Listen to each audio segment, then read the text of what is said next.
like I was cursed. It felt like storms were directly. All right, I'm TJ from Overmind.com. We're here today once again with Crown the Empire. And in a flash came the flood. Now, I hate being extremely generic, but can you guys introduce yourself, say what you do in the band, and to just make a little bit of an icebreaker, what's your favorite thing to do in the beautiful Washington rain?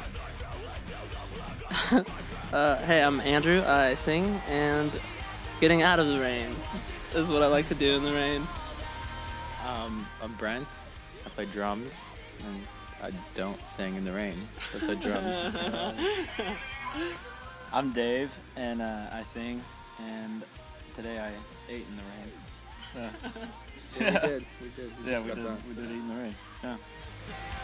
Have you guys ever experienced like a super crazy weather in any of your concerts?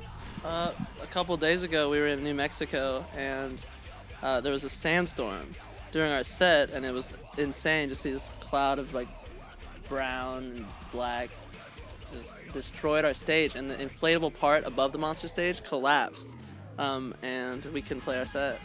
It was a bummer, but that was pretty insane. I remember last year in Detroit, the really bad weather. It was like a tornado. Yeah, they had to put everybody in that stadium next to the venue. They just took everybody out and put them in there. It was insane. One of the things that Warped Tour has been kind of promoting is this kind of like this educationary thing. What would have made you guys be more interested in education? Not having grades, not having to worry about, doing the assignment in like a meticulous sort of way. Like I have to put my name in the top right corner. If I put it on the wrong side, I fail the class and stuff. It was dumb. I had stupid teachers like that instead of, I have to agree. It's the exact same for me. Yeah, if I wanted to learn about something, I could do it. Yeah, like more practicality. You can pretty much find anything you need to find on Google and everything like that, and everything's at their fingertips. Kids can multi-track record at age 5 now with GarageBand. So if you're teaching kids the same methods you've been teaching them for 25 years, and you're not revising your method like as much as technology is progressing, you're just going to be behind. And I think the public school system's well behind and all that stuff. So would you say that, I guess kind of go on that, would you say that in music class they should teach you kids how to use GarageBand and record their own stuff? Absolutely. Exactly, like all that kind of stuff. Technology's progressing at such a rapid rate, and these teachers just aren't continuing their schooling. They're not, like, I remember being in school when we went from overhead projectors to like actual the Mitsubishi projectors and the Texas Instruments ones, and we'd spend the whole half the class waiting for the teacher to figure out how to turn it on and figure out how to use the thing. And they were like, who's good with computers? Like they would always ask the students like how to help fix their computer and how to print stuff, and just like, it's terrible. Like a student should never show a teacher anything ever. That's what I don't know. I have a lot of opinions on the public school system, but I think they should just have continued schooling and be familiar with all the technologies they're trying to teach kids, so that kids can kind of expand on that.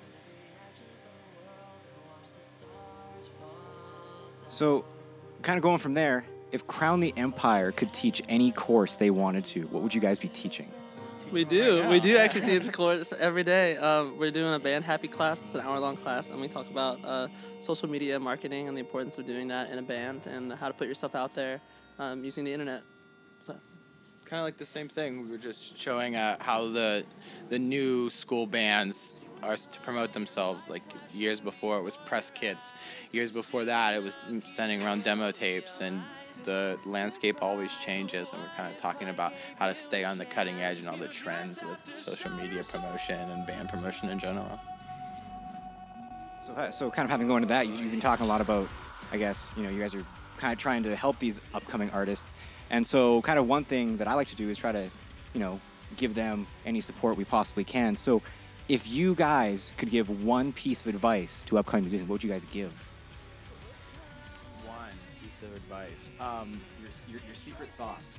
Triple O sauce, if I could put it a white spot reference. Well, I think the biggest downfall for bands starting out is when they experience a hardship or two hardships, it really sets them back. They won't post for weeks if they don't have a show coming up, and they just end up giving up. And the best advice is just stick with it, because it takes a while. It took us 4 years of hard work to get where we're at right now. And like when I came down and joined this band, I didn't believe that they promoted for 8 hours a day. I thought that was an exaggeration. Like, we promote 8 hours a day every day. I'm like, okay, I'm sure you promote a lot, but it's really that much, and it's really a full-time job. So if you want to do music as a full-time job, then do it as a full-time job.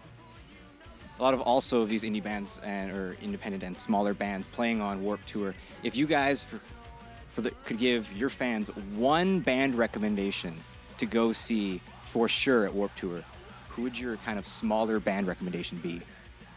There's this band called Baby Yeah, and they're playing the Kevin Says stage, and they're also playing Ernie Ball stage. They're going back and forth. I know they're on Kevin Says today, but we caught him last year. I caught him walking by, and I stopped and watched like the last half of their set with my tour manager, and it turns out, consequently, one of the guys we work with overseas is actually tour managing them here. So when we met up with him, he's like, "I'm doing this band." I was like, "Oh, that's so cool!" And they have a really unique style, really unique image, and they put on a great show every day. That's so too. And there's a band called Ghost Town. It's on our stage. That's that I was impressed with. I never really heard them until I came out to Warped. I heard of them, and they got the short of the stick the last couple of days. They're playing like super early, but they're a cool band to check out as well. You guys are a very agreeable band. Honestly, yeah. After hanging out with the same people for the last 4 years every day, like I'm probably this far away from this guy every day. We are the same person, you know. We're the closest to brothers I've ever seen anyone. We fight like brothers. That story of us in the UK, where we're waiting in a customs line and we're like literally screaming over all these old people. We're all taller than, we're like screaming, just like, "Fuck you, Hayden!" Like all this stuff, and we're just like laughing. They were just, "You guys can go ahead," but it was just like a group of 6 brothers and like all bunk beds and stuff like that. And we're all young too. It's just like I literally feel like I'm at summer camp. 2 final questions before I let you guys end up going. If anyone, because there's a ton of bands on Warped Tour and people have to go see as many as they possibly can, if people could only see one song in your entire set, and this would make or break them as your fan, what one song would they have to see? In my opinion, we're playing a new song that we haven't even released yet, and I look in the audience and I know that they're not going to be singing the words. I know they're not going to be, participating like a song they would know, but I see like their faces, like they're impressed, and that's what like makes me happy when I see they're just like, "Damn, like this song's pretty good," even though I don't know it. So if you could see one song, I'd go see Monster, because you never heard it before, but it's a new style, and it's just like kind of unexpected for us. Yeah. I'd say Makeshift, just because we know it and they all know it, and it's just a high energy song. We come out hot and everybody's into it. I love that. It's probably the most fun for me. And I always find that you're having random conversations, whether it's at the bar, or, eating your food with your friends, and they always have this random thing where someone just brings up something completely random. Like they just have this random fact in the back of your head. You're like, why the heck do you know that? So, kind of going from that, what would crown the Empire's random fact of the day be?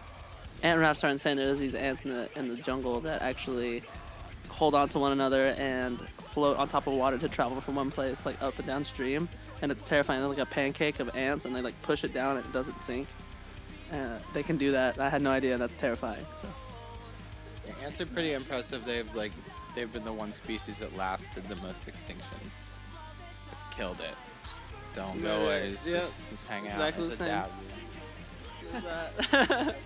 Is that a random enough fact? It's not that exciting. So like my random answer, why do you know that? I think we almost named a song called Ant Raft because it sounds so metal. But we looked it up, and it's a real thing. It was just like a documentary, and yeah, that's that. Nature shows. So when can we expect Ant Raft to be released? Ant Raft, side project, new metal side project. I would like, my own room with like a princess bed. The princess bed's a must, right? Oh yeah. Oh.